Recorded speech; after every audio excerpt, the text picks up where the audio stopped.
I hate to say it, I have no dramatic entrance this week. No flips, no popcorn. Jared was so mad at me last week for popcorn.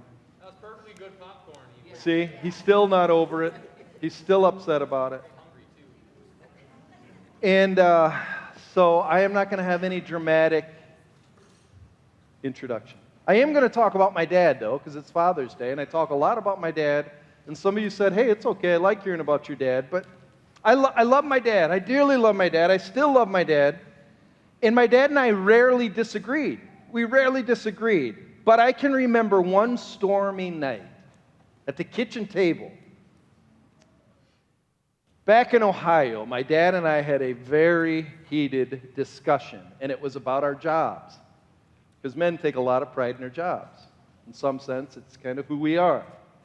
At the time, my dad and I both were working in sales. He was a national sales manager for a company, and I was a sales person for Honeywell. And the discussion was about how I hated sales. He's like, what? You hate sales? I said, Dad, I'm not any good at it. He said, oh, sure you are. You're good at it. You just have to learn some techniques of how to close the sale. And once you learn those techniques, you'll be really good and you'll love it. You'll love it. And he said, you know what? I've closed a lot of sales and I don't even like some of my products. And I said, Dad, that's my problem. My problem is this. I believe you need to sell a product that is so good, you just take the order. It's no big deal. And he goes, no, I'll never be an order taker. And I'll say, Dad, that's all I want to do is be an order taker. And so, to this day, I'm not in sales anymore. My dad, however, stayed in sales, and I became a preacher. And one of the reasons I became a preacher is because I love the product. Actually, it's not a product. It's a person. It's a person by the name of Christ, and I get to promote him. Tragically, a majority of preachers these days are only salespeople. They've learned how to use the latest techniques to get people to, in a sense, close the deal, to believe something they're not even sure they even understand or believe in. But yes, I believe. What do you believe? I don't know, but I'll walk forward or I'll say yes to something. Salesmanship, I believe, is ruining the integrity of our message, especially when preaching focuses more on the style of the preacher, the words he uses, the gestures he perfects, than the person of Christ. This is a big problem in the early church, and it drove Paul crazy, and that's what he's going to talk about here in 1 Corinthians. So if you can stand, we're going to go to our next section. Actually, I'm going to divide this up in two. It's going to be Preaching the Gospel is the title. This is part 1, and then part 2 is going to be next week. And the title for today is we're going to talk about 2 types of preaching. Starting in verse 17 to 31, but I'll only read to 21. Verse 17, chapter 1. For Christ did not send me to baptize, but to preach the gospel, and not with words of eloquent wisdom, lest the cross of Christ be emptied of its power. For the word of the cross is folly to those who are perishing, but to us who are being saved, it is the power of God. For it is written, I will destroy the wisdom of the wise, and the discernment of the discerning I will thwart. Where is the one who is wise? Where is the scribe? Where is the debater of this age? Has not God made foolish the wisdom of the world? For since, in the wisdom of God, the world did not know God through wisdom, it pleased God through the folly of what we preach to save those who believe. You may be seated. So you could say it like this: preaching what I'm doing right now and what you come to listen to, preaching matters to God. Paul even says, that's the whole reason I was sent. In verse 17, Christ didn't send me to baptize, but to preach. In this section, he just got done about arguing who's the best: Apollos, Paul, Cephas, Jesus. And he said, you know what? Let's not make teams. In fact, I don't like loyalty to me. And so I stopped baptizing because, he says, I've been called to preach. He was sent to preach. Generally speaking, when it comes to preaching, there's 2 things involved. When you preach, the person's involved. person who God sends. Actually, what matters most is his character, not necessarily his style of preaching. But modern day preaching, a lot of focus is on style. The second thing that matters is the message, the content, the subject matter. Paul says preaching is about the gospel. Listen to what he says. For Christ did not send me to baptize, this is verse 17, but to preach the gospel. So Paul says that's the content, the good news of Christ, the good news of Jesus' coming, death, and resurrection. And according to Paul, without the gospel, you have nothing to preach. You have nothing to say up here. And so Paul is going to make it quite clear that there's a big problem in the first church. Because what was happening, preachers would come that looked good on the outside, kind of like a golden cup. Man, it looked good, but they were empty on the inside. That's why Paul says, not with words of eloquent wisdom, lest the cross of Christ be emptied of its power. And here's the problem with empty preaching. Verse 18 says, people perish because of it. Perish means they are on their way to condemnation. Preaching matters. And then he says there's another kind of preaching. It's not impressive. First one's impressive, not effective. The second one's not impressive, but boy, is it effective. It's called powerful preaching. Paul says the cross of Christ is powerful. Powerful, so powerful, verse 18, it says it's causing people to be saved. That means it's causing them to escape this life of condemnation and to be made new creatures, delivered for God. So these are the two types of preaching. And what we are hoping to do, and what Paul was hoping to do, is be the second kind. But let's talk a little bit about the first kind of preaching. Because some of you, honestly, that's what you're looking for. The first kind of preaching, empty preaching, above all else, it says, uses words that are eloquent. See that in verse 17? Eloquent words of wisdom. Other verses, other translations call this word clever words. It's the kind of preaching, one man said, that is so good. It's so good. You can like what the person is saying without believing anything that he's just said. Such good preaching. Man, did you like what that guy said? Yeah, he was funny. Oh, I love his words. What'd he say? I have no idea, but I could listen to that guy talk forever. That's the kind of preaching we're talking about. In Paul's day, they had these guys come in that were sophists. What they learned is Greek rhetoric. They learned how to use the right cadence, the right gestures, and use the right words. And the problem with these guys is they tickled ears. Not just they tickled ears, but they warmed hearts. And oh man, did they impress the intelligent, or what Paul is saying here, the naturally wise. And by this word, it means the people who are sophisticated, who are intelligent, and in our culture, it's the people that are cool and stylish. And this kind of preaching impresses them. You could say it like this: Clever's preaching aim is to please the wise, appeals to them, to win the audience. I remember back at Moody, I went to Moody Bible Institute in Chicago in the 1990s. They have a big church over in Chicago called Willow Creek. And the pastor at that time was Bill Hybels. And Bill Hybels was a gifted preacher. I mean, he was good. He was young looking, and he would talk. He would talk like this. And when he would talk, he would walk like this. Every once in a while, he'd put his hand in his pocket perfectly. And he'd have a crease right down the middle of his pant. I think every time he preached, he bought new pants. And then he would walk to this side. And he would say, we need to rub shoulders with unbelievers. And the cadence was perfect. And honestly, he was gifted. He was an amazing. But the thing about it is my roommate at that time went to his church, and Bill Hybels was his hero. And my roommate was kind of uncouth, not that classy, didn't clean the shower, you know, kind of that guy. You would have dinner with him, and he'd wipe his mouth like that, kind of, you know, talk like that a lot, you know, talk real fast like that. But then when it came to preaching class, something happened to him. Down on on his desk, he would be my roommate.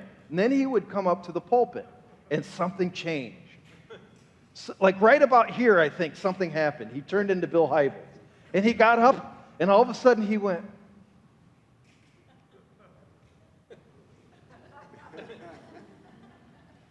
and he'd say over on this side, and God wants us to rub shoulders with the unbelievers. I'm like, oh, that's Bill Hybels. I wanted to scream in class, that's not you. That's empty preaching. It has three things that you could categorize about it. It's pretentious. Pretentious means I put on an air of somebody I'm not. One person said our culture has pretentious preaching focuses on being hip and casual and the appearance of artlessness, like you're not really smooth. Some people stutter, and it sounds like I'm really smart. I don't know if you've ever seen people talk like that, but that's the way to talk now. And it's intended to have a mesmerizing effect, even dressing casual. That's why I wore these shoes. So you'd be mesmerized by my style. Then you have superfluous words. Use words that are, they're big words. They're almost too big, and nobody knows what they're talking about, but it sounds so good. Let me give you some. We need to lean in. We need to balance nuance. We need to unpack this passage. We need to start restorative conversations, create safe space, use due diligence, understand the metrics of cultural algorithms, be careful of our quid pro quo, catalyze change, harness a collective effort of intentionality when it comes to communal sustainability, and learn the art of practice justice. I don't know what that's talking about, but it sounds good. It sounds like somebody read a book, and when somebody reads books, they must be saying something, but I don't know what they're saying. And then the third thing is sentimentality. Sentimentality often is feigned emotion, emotion for the purpose of moving a person. And because of empty preaching, verse 21 says it only leads to ignorance. Look at verse 21. For since the wisdom of God, the world didn't know God through this kind of wisdom. They don't know God through this wisdom. They don't know God. It's empty. It's pointless. Ezekiel's interesting. He talks about what people would like to hear in a preacher. This is the kind of heart of a person that likes empty preaching. So my people come, pretending to be sincere and sit before you. They listen to your words, but they have no intention of doing what you say. Their mouths are full of lustful words, and their hearts seek only after money. You are very entertaining to them, like someone who sings love songs with a beautiful voice or plays fine music on an instrument. They hear what you say, but they don't act on it. That's the kind of listener that likes empty preaching. But there's another kind of preaching, and it's power preaching, powerful preaching. Paul says it in verse 17.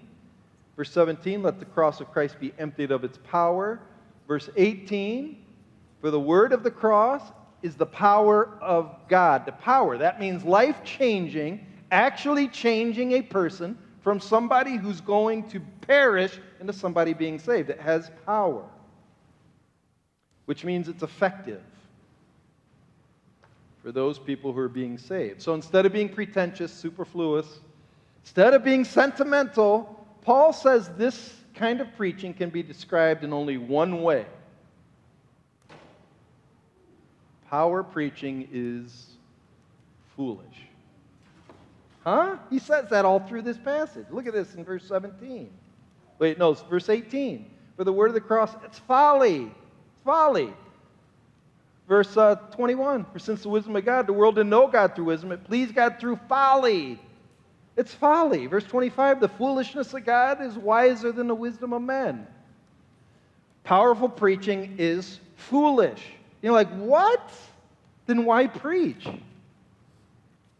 Gordon Fee says, the reason why it's foolish is no one in their right mind would have dreamed up this scheme for redemption, for salvation. It is too preposterous. It's humiliating that God would die. God's dead? That's salvation? In fact, nobody of standing and nobody of sophistication would be caught dead believing it. You could say it like this.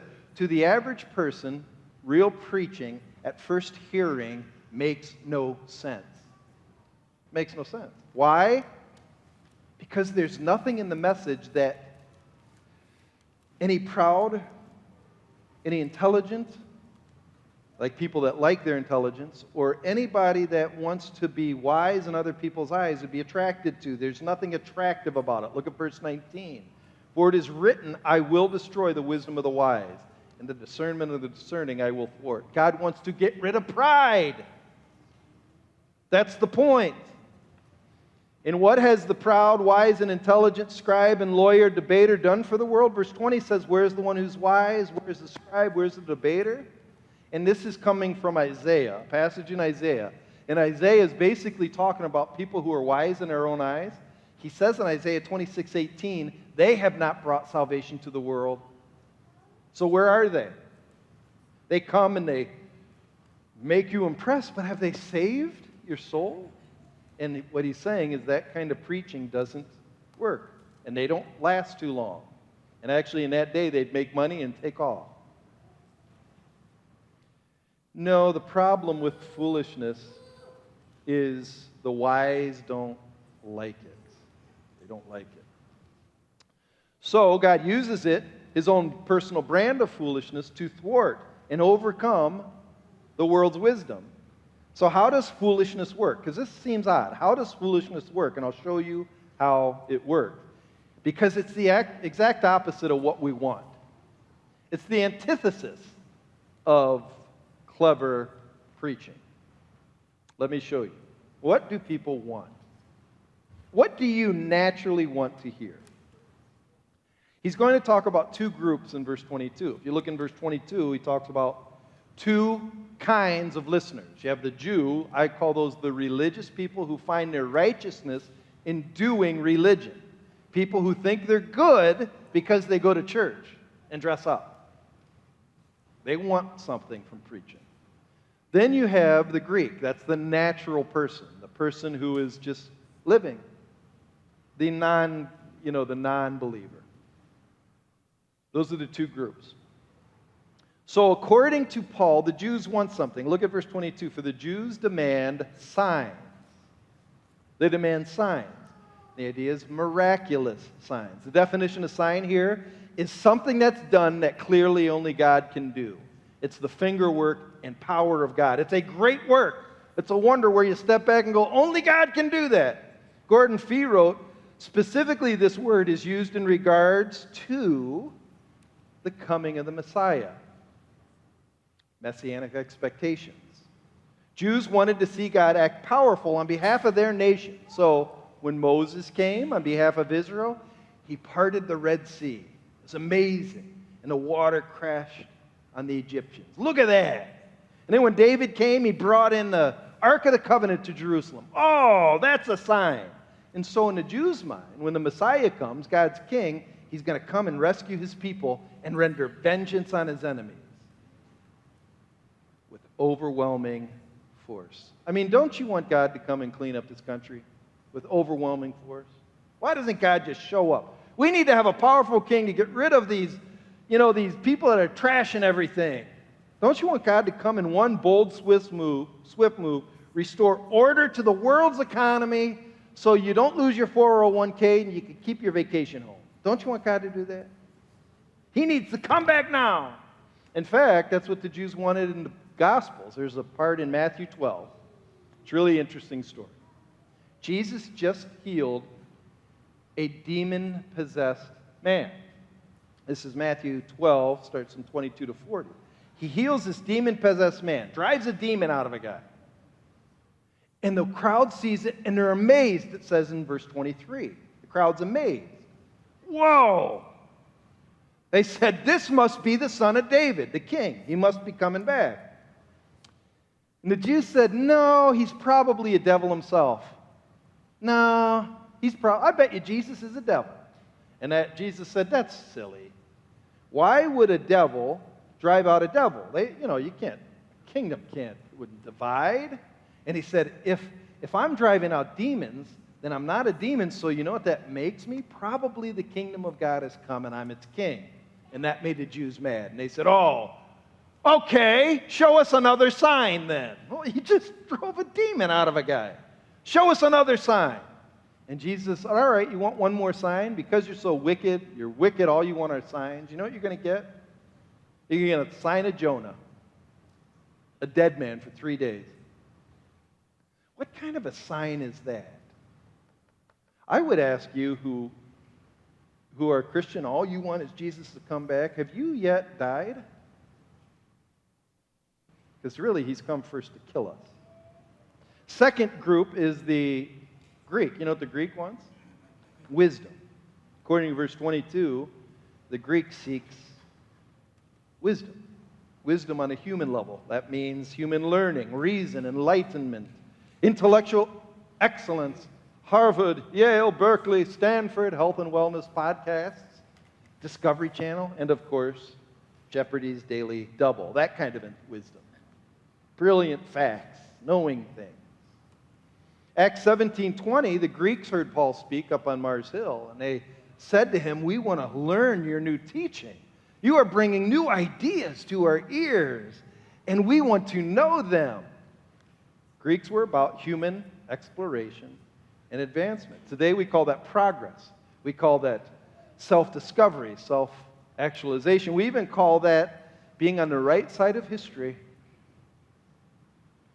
One commentator said, these two basic ideas, signs and wisdom, are the two basic idolatries that are ever with us, that we want to hear. The demand for power, we want God to fight for us and kill my enemies, and the demand for progress, human evolution, getting better and better. We all want to hear messages for our personal benefit, spoken from our earthly point of view. That's what we want. We say it like this: Jesus, I want you to come back now, judge my enemies, and in the meantime, give me teaching that will make me healthy, wealthy, and wise. That's what people want. But what do they need? What do people need? Do people really need messages that make life easier as they sit comfortably on their couches waiting for the return of Christ? Is that what preaching's about, to give you what you want or what you need? What do they need? And the answer's in verse 23. And it's shocking. And it's foolish. It's foolish. But we preach Christ crucified.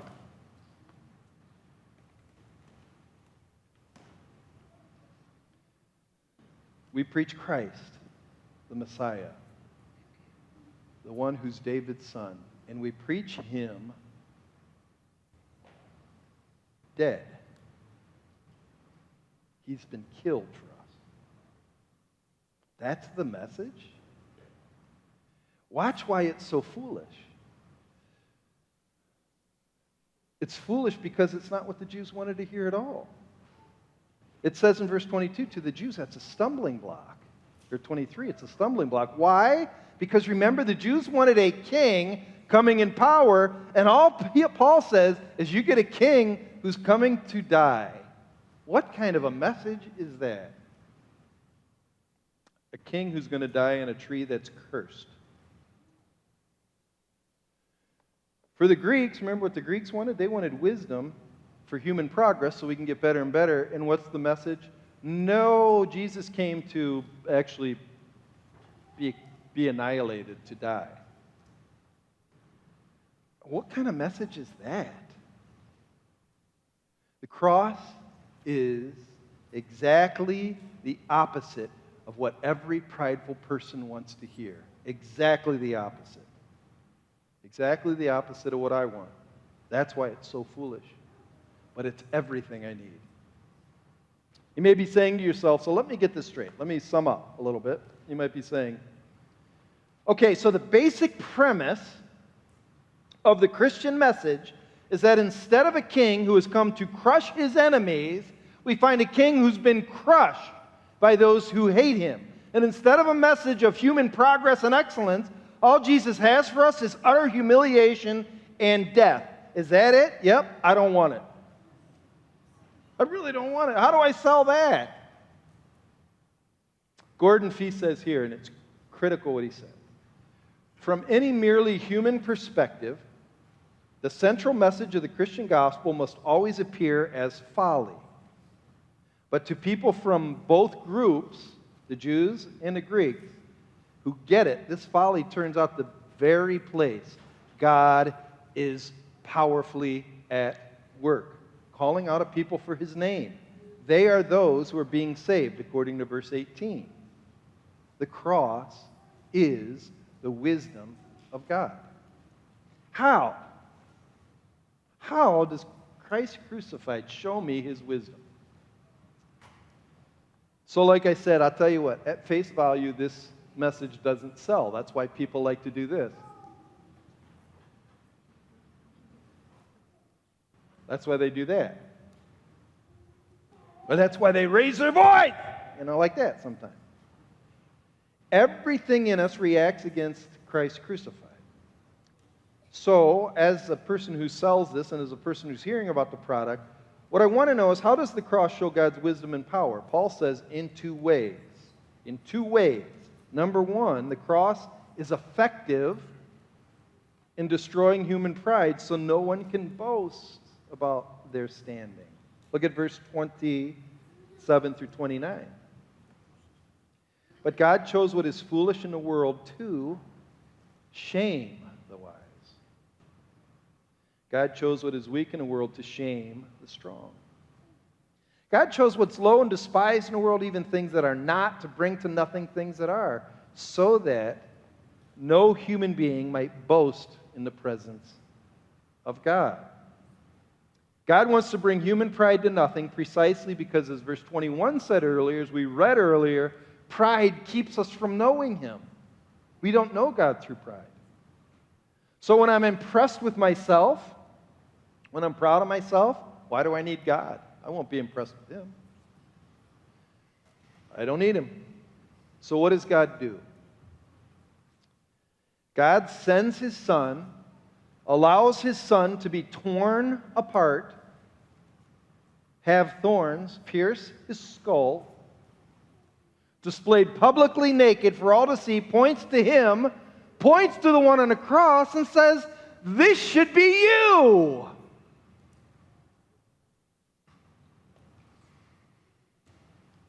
God's hope, according to Romans 3:19, is that as we behold Jesus on the cross, every proud mouth will be stopped.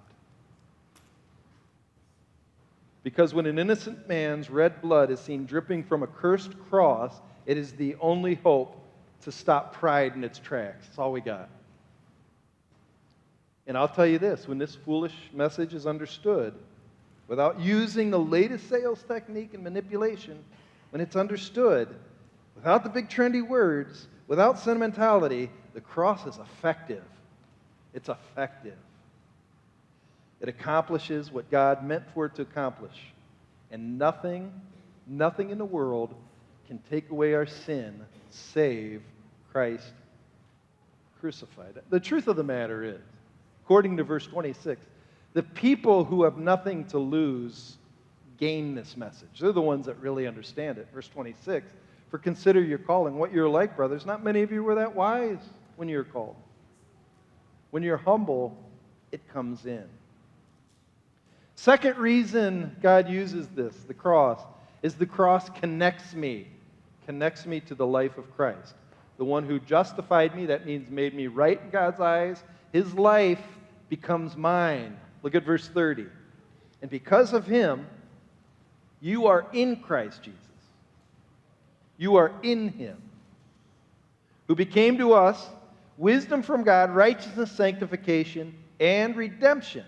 So when I stop my boasting, when I admit my sin, when I believe in Jesus, I become connected to him by faith, like really connected. The plug is put into the electric socket and his life's in me. I am now in the process of being saved. I'm in him. I'm in him. So that means, here's what that means, my proud self died with him on the cross, and now his resurrected life is pumping in me. And we call that salvation. And it works in the past, present, and future. If you look in verse 30, he uses the word righteousness. When I believe in Jesus, I'm made righteous. I am now seen in the eyes of God as pure. So goodness is given to me. That's something that happens the moment I believe, and it's in my path. Present, sanctification, the process of becoming more like Him. God started it at righteousness, at justification. Now I'm becoming like Him.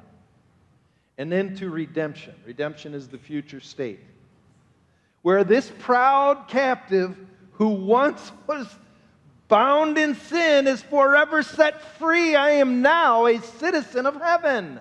It's amazing. So, preaching really matters to God. It's not to impress. It's not for the preacher to sell himself. It's not even to communicate information so you'll be successful. What's it for? God has sent the preacher to find people. To find those who value His Son above everything else, even themselves. I want to end with a parable and then ask you one final question. The parable is found Matthew 22, 1 through 9. Jesus told it. It's a story He told. And listen to what He says. Matthew 12, 22, 1 through 9. And again, Jesus spoke to them in parables, stories. Jesus told stories saying, the kingdom of heaven may be compared to a king who gave a wedding feast for his son. So his son's going to get married. The king wants to have a party. So he has all kind of turkey, roast beef, mashed potatoes.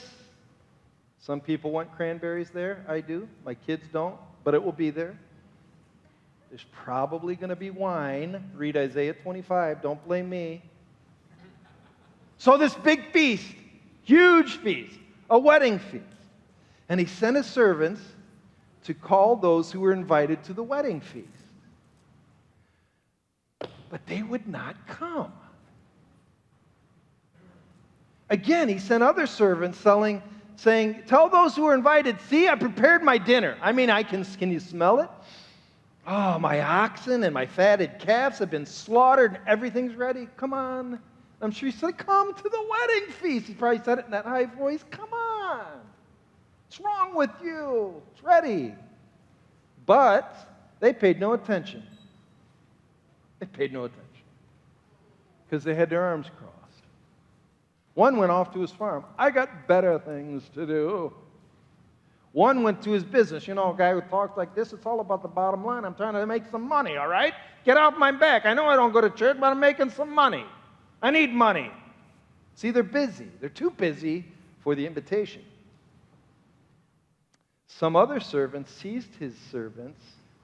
Actually, some other people seized his servants, treated them shamefully, and they killed them. And the king was angry. And he sent his troops, and he destroyed those murderers and burned their city. Then he said to his servants, you know what? I can still smell the wedding feast. It's still ready. Still ready. You know, the first people I invited, they weren't worthy. They didn't want it. They're not worthy. So go, therefore, to the main roads and invite to the wedding feast as many as you find. Final question. Are you too busy to come to Christ's wedding party?